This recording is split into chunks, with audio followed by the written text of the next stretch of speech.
What is going on, my friends? Mike Walker here, Client Services Director at The Wealthy Consultant. And this, of course, is the TWC Talks podcast, where we dive into the mind, the life, and everything in between as it pertains to the entrepreneurial lifestyle, the entrepreneurial journey. It's a wide topic, one that obviously we cover mindset, we cover, tactics and strategies and new developments in the space. We go pretty broad here in terms of, everything that you're going to feel as a consultant, as a business owner, as a entrepreneur, even an aspiring entrepreneur. Maybe you're working inside of corporate America or corporate wherever, right? And you're working for somebody else. There's an entire layer of intrapreneurship where you are, part of a larger organization, but you can take ownership and really make that space yours. There's so many things here. I just love it. I've been in the entrepreneurial space now for over 25 years. And have learned a lot across a lot of different verticals, the brick and mortar, the wholesale distribution, the retail, the online e-com space, you name it, been there, done that. And that exposure to such a broad, diverse ecosystem, if you will, of the marketplace has brought me a lot of insights from a lot of different people and places that I've had the opportunity and the privilege to work within. And this one that today is certainly going to be one of those. And I would say, it's probably the most wide felt, the most easily identifiable, regardless of where you've been in the entrepreneurial journey, whether you're not even started out yet, you're thinking about it, all the way to, like myself, you've been in the game, been there, done that kind of experiences, the peaks and valleys. And those peaks and valleys are exactly what we're going to talk about. So today's episode, I've titled it A Day in the Life, Cracking the Code of Emotional Intelligence as an Entrepreneur. And this is something that, working with our modern day consultant clients, our top tier clients here at TWC, where we go in depth, one-on-one, and, we spend a lot of time curating a experience and curating curriculum and support for these individuals within their business. And regardless of their success, whether it be 6, 7, 8, 9-figure businesses, today's topic resonates with every single one of them. Okay. So that's a pretty unique thing, right? Where you can have a business owner that, again, regardless of scale of revenue and size of team and even industry, this topic today is experienced by all of them. So isn't that kind of unique? And isn't that kind of interesting? So I wanted to cover it because this is something that I too am certainly very much confronted by every single day, having, operating multiple businesses and helping other people grow their own. These things that we're going to talk about today are absolutely felt by all. And my hope today is that you'll be able to extract some key insights that you can immediately plug into your own life, your own thinking, and your own business, so that we can get you better and stronger than where you were when you first listened to me. Okay, so let's get right into it. Our intent here with these podcasts, of course, is to be short, insightful, powerful, and let's just get into it. All right.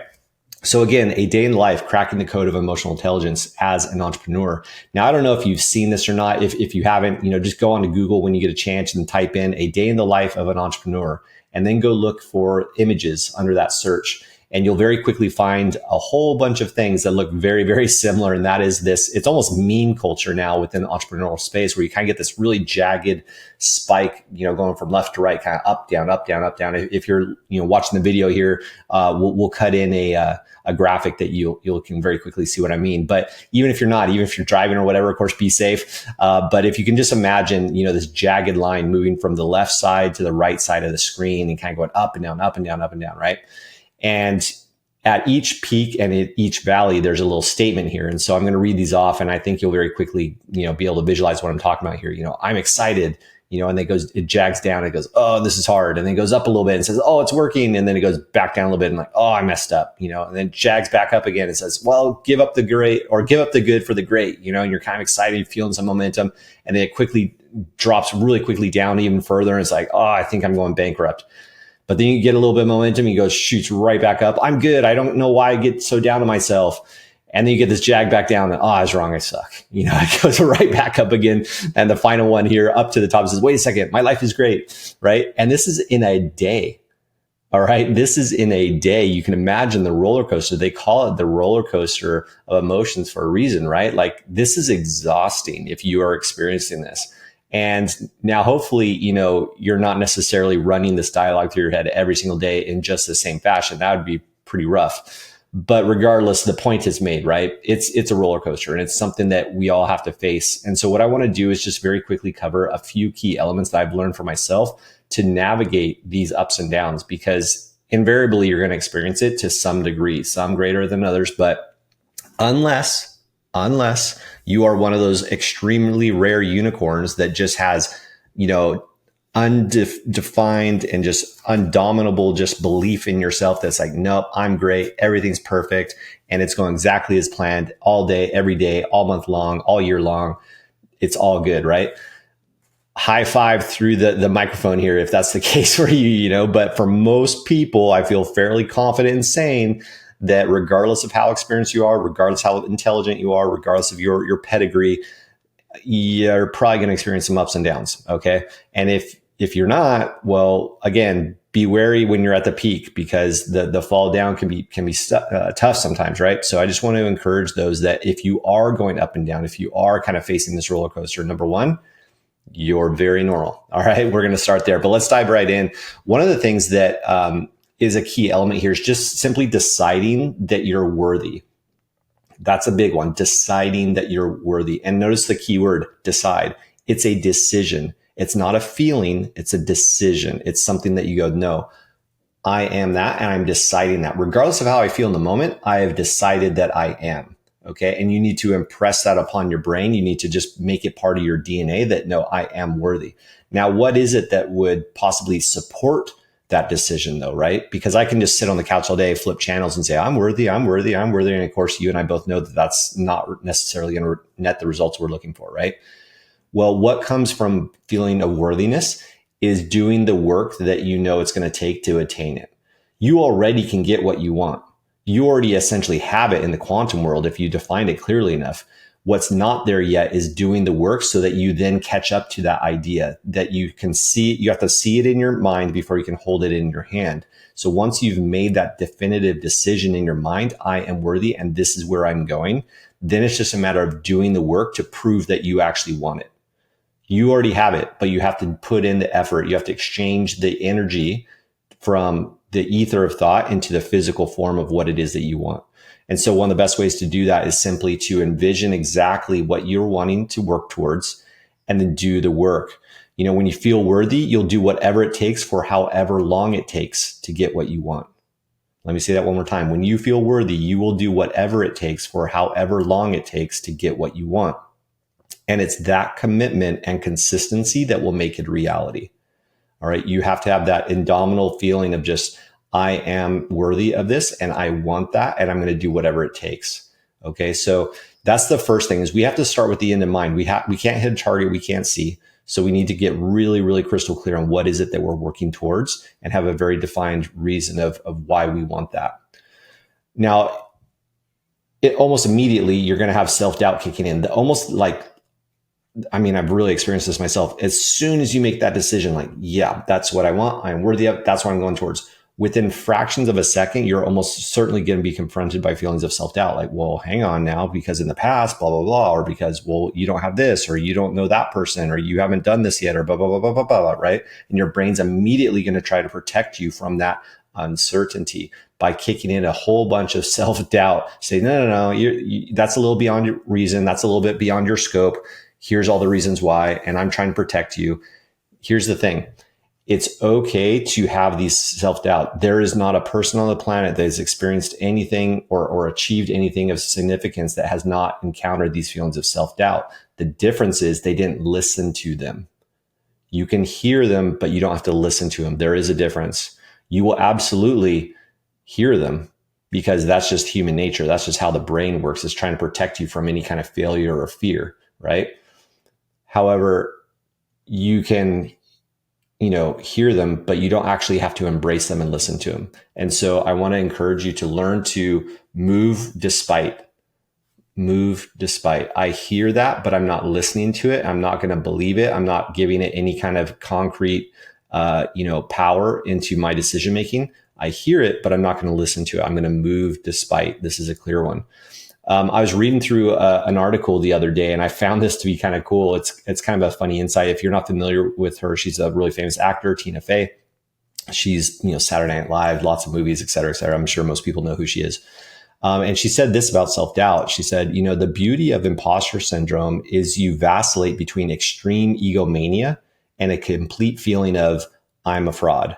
Oh God, they're on to me. I'm a fraud. So you just have to ride the egomania when it comes and enjoy it, and then slide through the idea of fraud and doubt. Isn't that interesting, right? Like someone so famous, someone that's been there, done that. I think by most people's standards, you would consider her fairly successful in her particular field, right? As an actor. So that's something that I've heard a lot too, by the way, especially people that are, on stage a lot, people that would be, viewed as famous or very, influential in their particular field or in a certain industry. Almost without fail, at every time they express a feeling of like, man, I don't feel like I'm the person that I am pretending to be on stage. Like it's almost like it's a second character for them.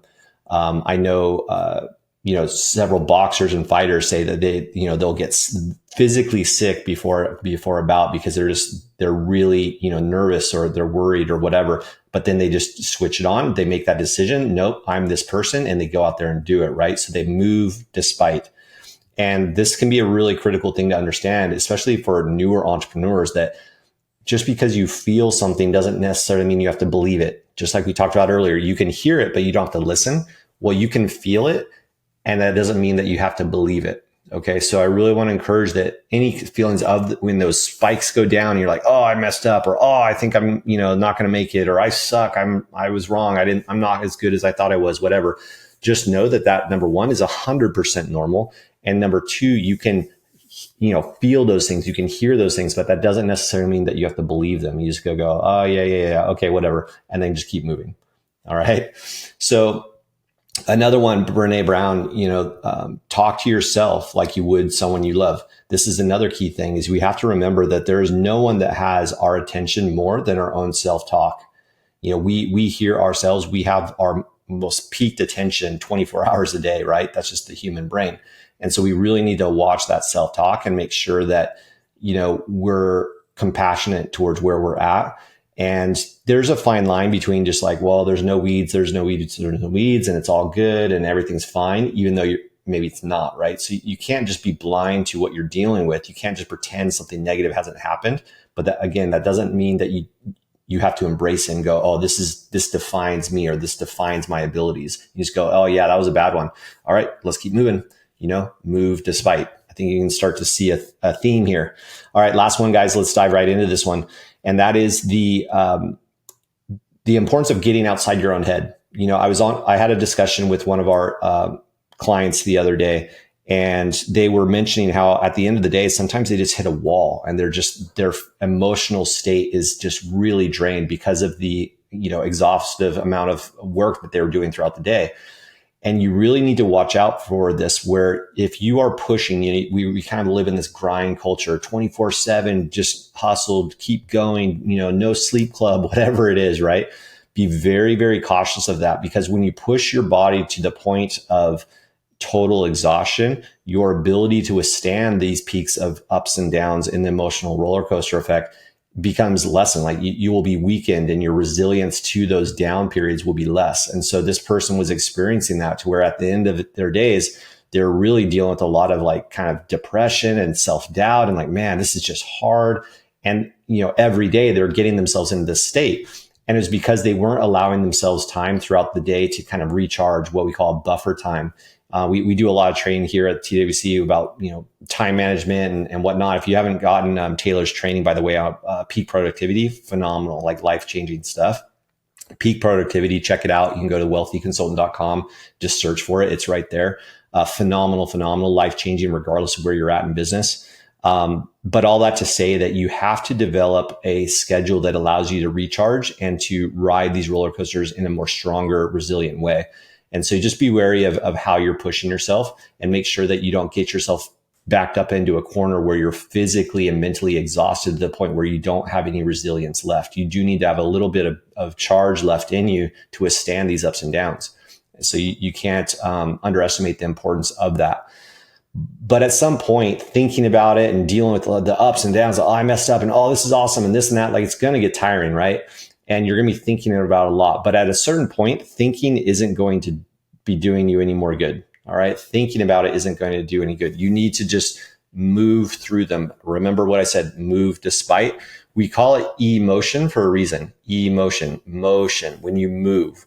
Just because you feel some way doesn't mean that you necessarily need to act on that particular feeling. So you can feel down, you can feel like, oh, this is so hard, or oh, I'm not doing very well. But that doesn't mean that you don't have to, or that rather that you have to act that way. Like you can just go, okay, yeah, I feel this way, but I'm going to act the way that I want to feel. And learning to differentiate the feeling to the action is a really key high IQ element for the entrepreneur, because it will separate you from the masses who are basically just running on their feeling, like, oh, I feel down. So then what happens? Their productivity, efficiency, belief systems, everything just kind of goes down the toilet because they don't, quote unquote, feel good, or they don't feel like it's good. Well, look, I guarantee you there's countless times throughout the day, week, month, and year that I don't feel like something, but I'm going to move despite those feelings. And invariably I'll get above and beyond to the next peak much, much faster because I don't get myself into a spiral that way. Right. So learn how to move despite how you feel. And then lastly, I'll give you like a little pro tip, guys. If you are dealing with self-doubt, if you are dealing with the feeling of, inferiority, or you're like, man, this roller coaster is like nothing but down, right? Like you just one after the other, you're just not feeling the strength. I'd really encourage you to turn your focus on other people. As entrepreneurs, as creative minds, as people that are in charge of other organizations, other people, et cetera. A lot of our thinking can go towards like, well, what am I doing about it? Am I a good leader? Am I this? Am I that? Am I capable? Right? It's all about us. It's very inwardly thinking energy. And I want to encourage you to actually flip that around and put out the energy towards others. In particular, like giving, and as kind of like a little hack, this is more on the tactical hack side of things, if you will, a little life hack, is if you're feeling that state, in a negative state, or you're just frustrated, whatever, go out of your way to do something for somebody else. That could be as simple as hey, I was just thinking of you, here's a Starbucks gift card, or you see somebody that's in need outside, stand outside a store, give them some cash or whatever, right? Like it doesn't matter necessarily what it is, and it doesn't even have to be that big of a thing. But if you proactively go out of your way to do something for somebody else with no strings attached, that's not business associated, if you do that, almost instantly, you're going to get a lift from that. And that lift has a huge impact on how you feel inside. And then all of a sudden it's almost like a switch. And many times I've experienced this myself, where it's literally like a switch almost instantly. And that switch changes your state, and that change of state will change your attitudes, thinking, and beliefs. And what happens when you have a better attitude, thinking, and beliefs, right? Well, obviously you're going to start moving in the right direction. You're going to get right back up to peak state. So always consider, what can you do for others? That gratitude is going to change how you're thinking, your level of worthiness, and again, the ability that you have to withstand the ups and downs. Consistent charitable giving can serve as a powerful inoculation against the entrepreneurial roller coaster. So as humans, we'll often fight harder and longer for others than we will for ourselves alone. This is a key component. As humans, we will often fight harder and longer for others than we will ourselves alone. So make your mission greater than just yourself, and that vision will put you through and pull you through the inevitable ups and downs. So when you associate that success, that end goal that we talked about earlier, I want that thing, whatever it is, a particular level of revenue or whatever it is in your business. If you can make that more than just about you, and that, its impact to others, it's going to pull you through, because now you're going to fight longer. You're going to fight harder to reach those things. And just like I said at the top, when you feel worthy, you'll do whatever it takes for however long it takes to get what you want. And it's that commitment and consistency that will make it a reality. All right. Hopefully this was helpful, guys. I know there's a little bit more on the mindset type of thing, but it will absolutely help you navigate the days. If you can navigate the days well successfully, you'll navigate the weeks well. And those weeks compound to months, the months compound to years, and you will absolutely achieve what you want. You're going to have the ups, you're going to have the downs along the way. But to navigate this more powerfully and efficiently is a key component of the entrepreneurial success. And my hope here today is that there's just a few, 1, 2, 3 insights for you that you can take with you on your journey. All right. If this was helpful, if you feel that it might even help somebody else in their life, please, don't hesitate to drop a comment, give us a like, give us a follow, share it with somebody else that you think it could empower somebody in their own journey. We don't go out of our way to advertise this too much. It's a labor of love, and we hope that you get enough value out of it that you can share this with others. All right. Awesome, guys. Have a blessed day, and I look forward to seeing you on the next episode. Take care.